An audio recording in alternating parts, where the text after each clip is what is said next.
Good evening, ladies and gentlemen. Welcome to another edition of the CMC Show, Candid Melanin Conversations. I'm your host, Sekou Jabari, formerly Anthony Stewart, and I got my boy Aaron back on the show because there was this video that I saw talking about the black family structure or the crisis in the crisis with black family, and no better person to help me discuss this is Aaron. So welcome to the show, my brother.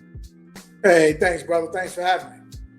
Man, I'm going to play this video, and I just want to get into the conversation, and hopefully this will spark something with other people. And you know, there'll probably be some people that's going to disagree with us. That's okay. But let's put it on and let's see where it goes.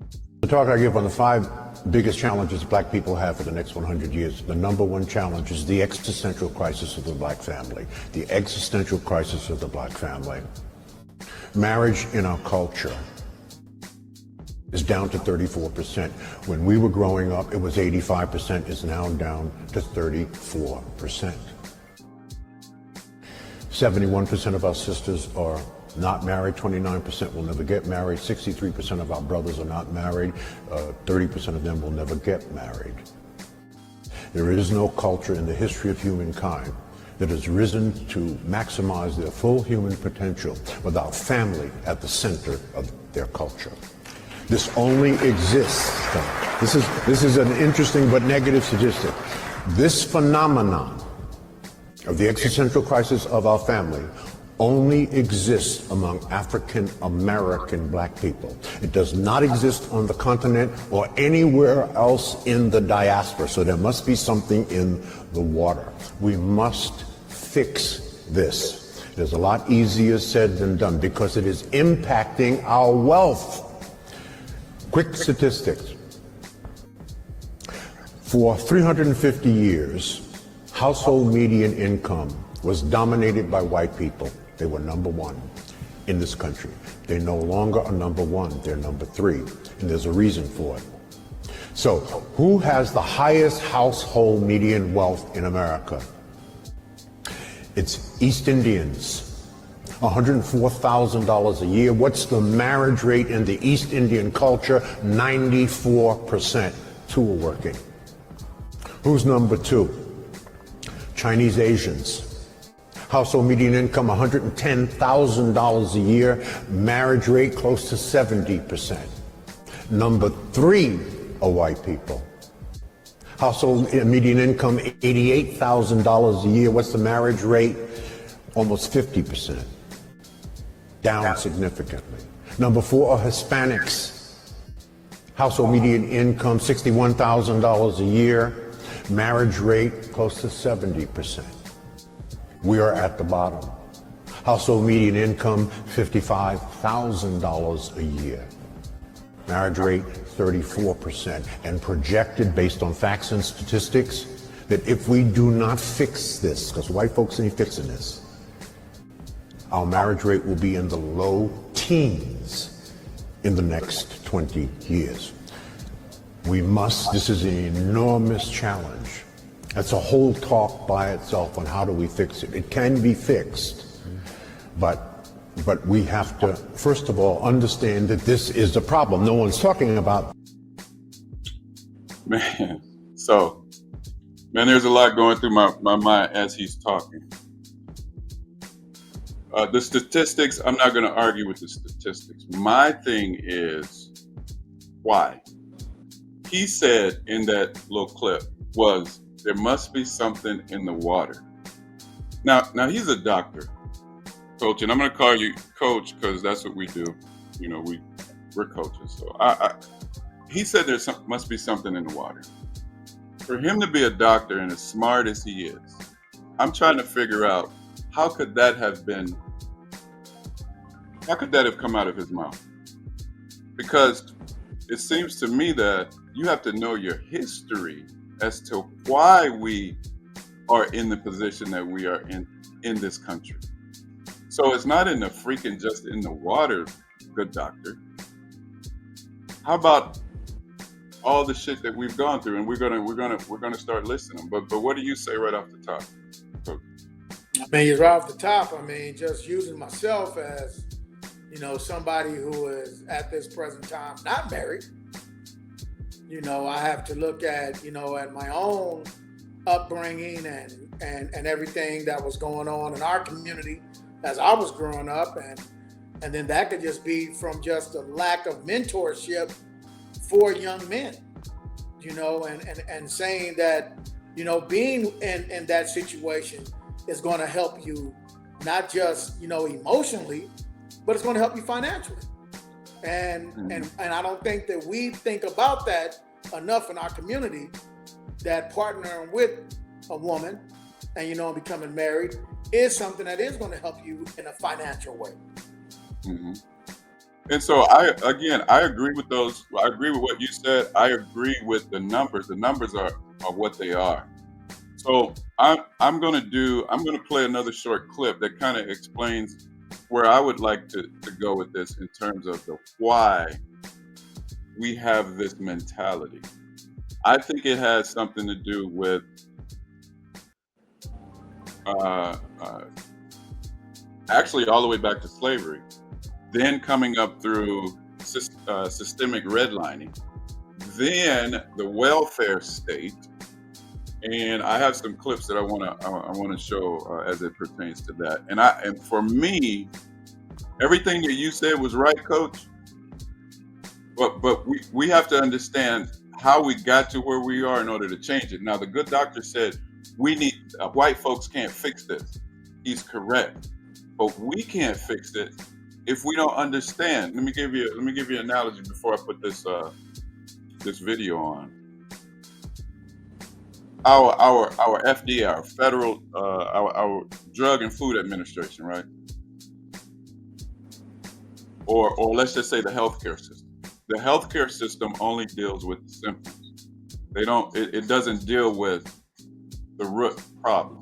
And that's how I see our crisis. So let me put this video on it here, and then let's go from there. Post-traumatic slave syndrome.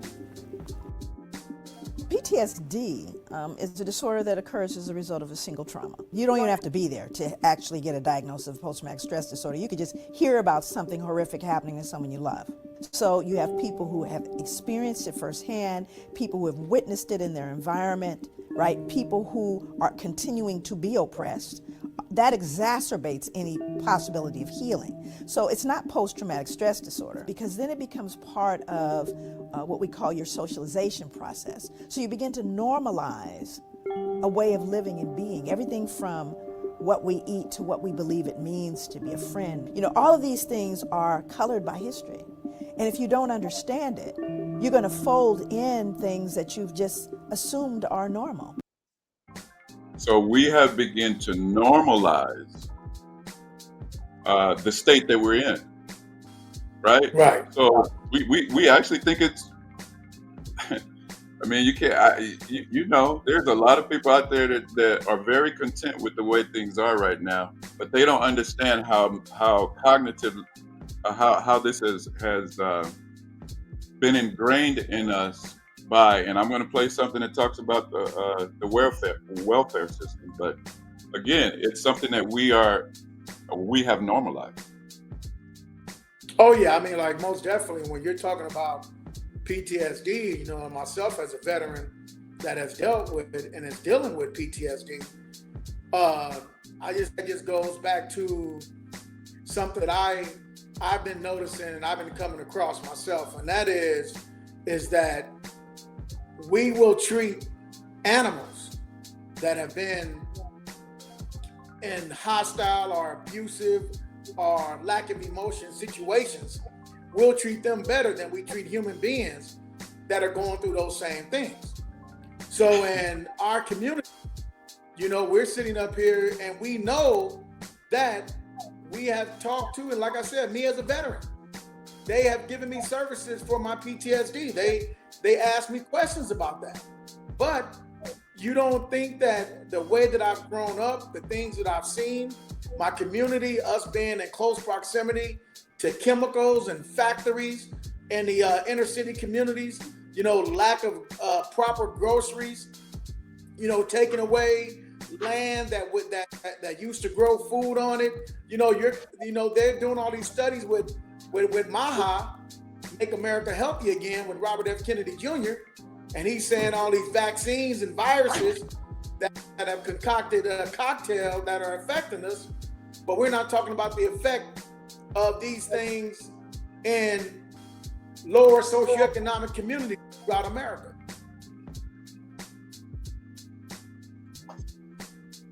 Sorry about that, Coach.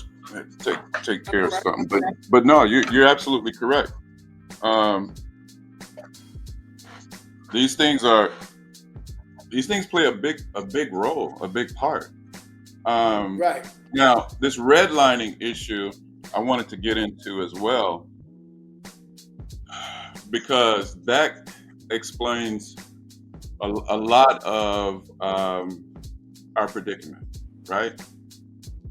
But before we get into that, I think the welfare one is the one that is most appropriate right now. Let me get that video, because that one is going to explain. Move this. That one is going to explain more about the family structure. Where's that one? Here it is.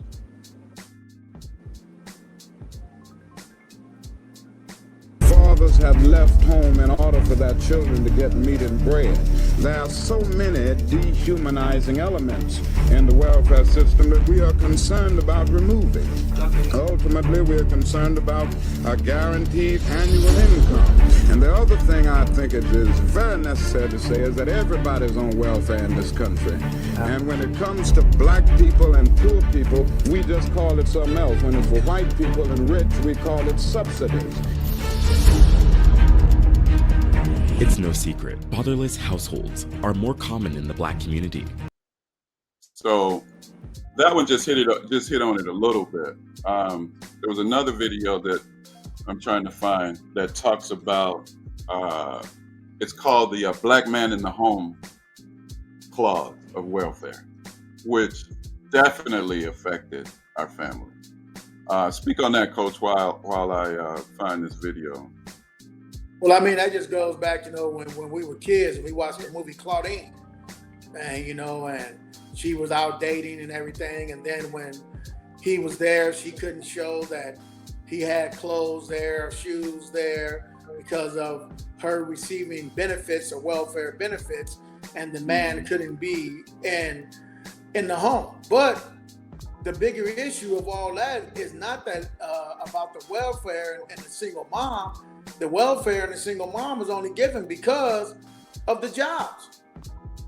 They couldn't work. They wasn't exactly jobs. So at the end of the day, if you're in a community and you got to go 10, 15, 20 miles outside of your community to get a job, now all of a sudden it's harder for you to sustain your family. It's harder for you and your family to grow. I mean, when you go into suburbs or you go into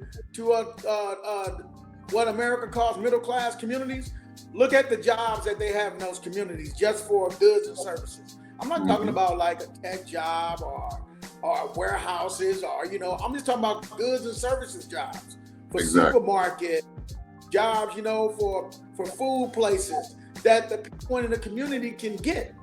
So this is that helps the community grow is just these kind of jobs. But when you don't have them, how can a community sustain itself?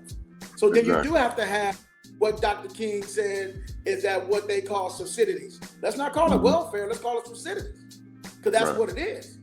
So they have to have that because they can't afford to even get a regular job because you have to spend more money just to make a little bit of money. Exactly. No, man, I can't find that video. I'm sad that I can't, but it really, it shows it visually as well as telling the story, which I think is very powerful. But yeah, the bottom line is that we have to know our history, and there's a reason why Black history has always had an assault on it. They don't want us to really understand how we got to where we are. They want us to be ignorant to that fact and all of the things that has occurred over the decades and centuries, right? That have put us in a position, because obviously if you're ignorant of your history, you're doomed to repeat it. And that's why generation after generation, we're in the same predicament. But I think the moral of the story, go ahead, Coach.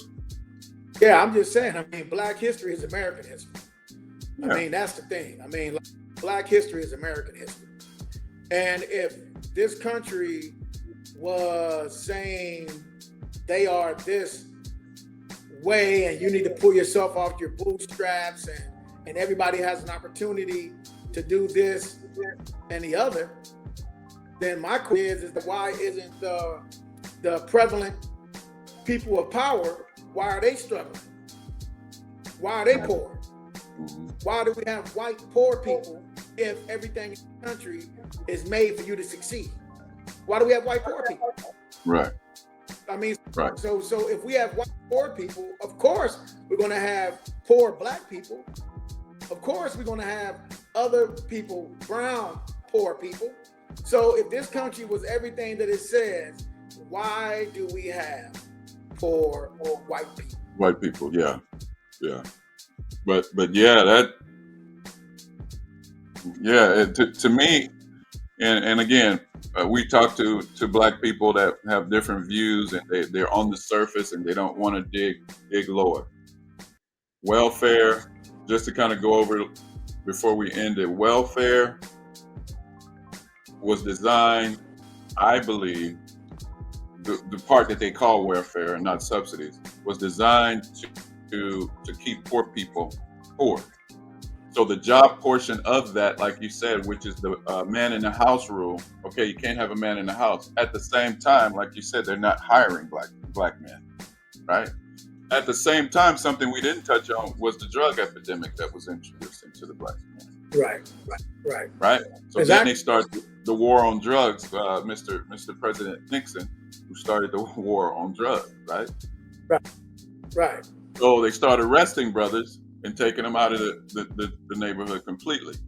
All of these things coincided to ruin the Black family. Right, exactly. Because look at what you just said about the first statement and then showing a video of the man in the home. Guess who they don't talk about? They don't talk about white welfare recipients and then those men not being in the home. They don't talk about that. Right. Because predominantly white states or white communities that are serving white people, they're going to make sure that they're okay. They're not going to do all these stipulations that they're supposedly have in the Black and brown community. They're not going to do that. Right. So then like say with the war on drugs, the war on drugs is right now we have fentanyl and opioid war that's going on because this is in white communities. So now all of a sudden, these people need services. They need to be rehabilitated.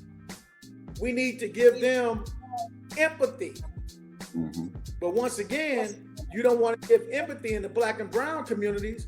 But I would ask anyone that comes across this video who says we're sitting here making excuses.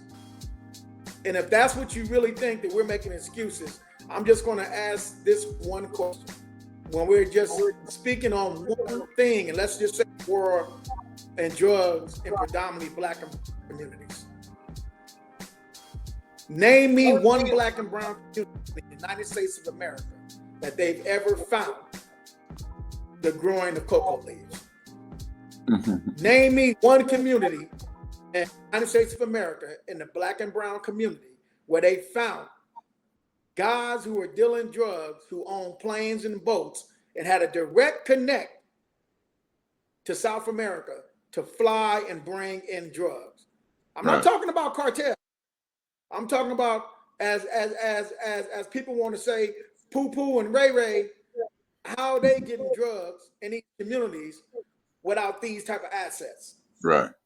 So when we're sitting up here talking these things, And now all of a sudden, with the tenor of 25 and the things that is being said with FBI and CIA being part of the state, then these are things that the black community has been saying for over 60 years. The same video you pulled up by Martin Luther King, you can pull up videos from that era that talks about the FBI and CIA and the war on the civil rights movement. But that's a conversation for another day. But I would love to see somebody in the comments say that we're not victim blaming. We're just saying that if we're all Americans and we're in the United States of America, should we not want the best for our people, and should you not want the best for other fellow Americans? Right. And we're not victim blaming. We're telling facts.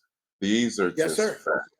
So, but you can interpret it. You can interpret it how you want to interpret it. But well, we're gonna end. Google is free. We're gonna end it there, man. Thanks for coming on and hopping on so that we can talk about this for a little bit. But again, there's a lot we didn't talk about it. Maybe we'll do a part 2 with other people. So, yeah. Yes, sir. Yes, sir. Do it. All right, Coach, man. I will talk to you later, and peace to everybody out there.